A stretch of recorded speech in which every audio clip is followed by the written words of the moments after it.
هل فعلا لو سندت ايدك على الحيطه لمده دقيقه هتتحرك لوحدها؟ هجرب اعمل كده واشوف هل الكلام ده حقيقي ولا لا. هحط ايدي على الحيطه كده وهزق بكل قوتي. نبدا التايم، يلا بينا.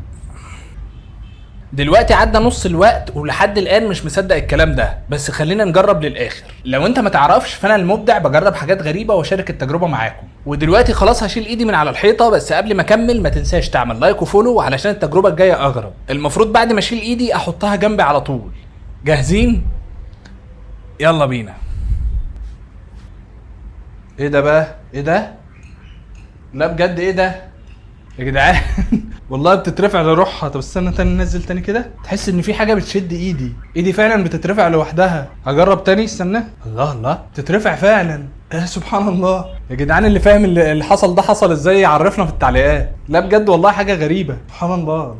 ده سحر ده ولا ايه؟ الواحد مش متحكم في اعصابه. لو حد فاهم التفسير العلمي للكلام ده يقول لنا في التعليقات، ولو عجبتك الفكره جربها بنفسك وقول لنا حصل معاك ايه. بيقول لك استحاله تعرف ترفع رجلك وانت ساند على الحيطه بالشكل ده. يعني لو انت ساند كتفك اليمين ورجلك اليمين على الحيطه استحاله تعرف ترفع رجلك الشمال. فتعالوا نجرب ونشوف الكلام ده صح ولا لا. اول حاجه المفروض ان انا المس بكتفي الحيطه وفي نفس الوقت رجلي تبقى لامسه الحيطه. كل اللي عليا دلوقتي ان انا ارفع رجلي الشمال. تمام، يبان الموضوع سهل. ازاي فعلا مش عارف ارفع رجلي؟ انا عشان ارفع رجلي لازم احط رجلي دي هنا.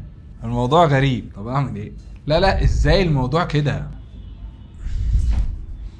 هي المشكلة الرئيسية في ان انا اسند رجلي دي للحيطة. هي دي فعلا انه بتخلي استحالة ترفع رجلك الشمال لو رجلك اليمين سند على الحيطة وكتفك في نفس الوقت. طيب يا جماعة انا هجرب اخر مرة. لحظة كده، انا هحط رجلي اليمين في الحيطة وكتفي اليمين في الحيطة، والمفروض ان انا ارفع رجلي الشمال. يا نهار ابيض، مفيش خالص. استحالة اي حد يعرف يعمل التحدي ده. للاسف فشلت ومش عرفت اعمله. طيب يا جماعة واضح ان هي مستحيلة فعلا، فاللي هيقوم يجربها دلوقتي يقول لنا حصل معاه ايه.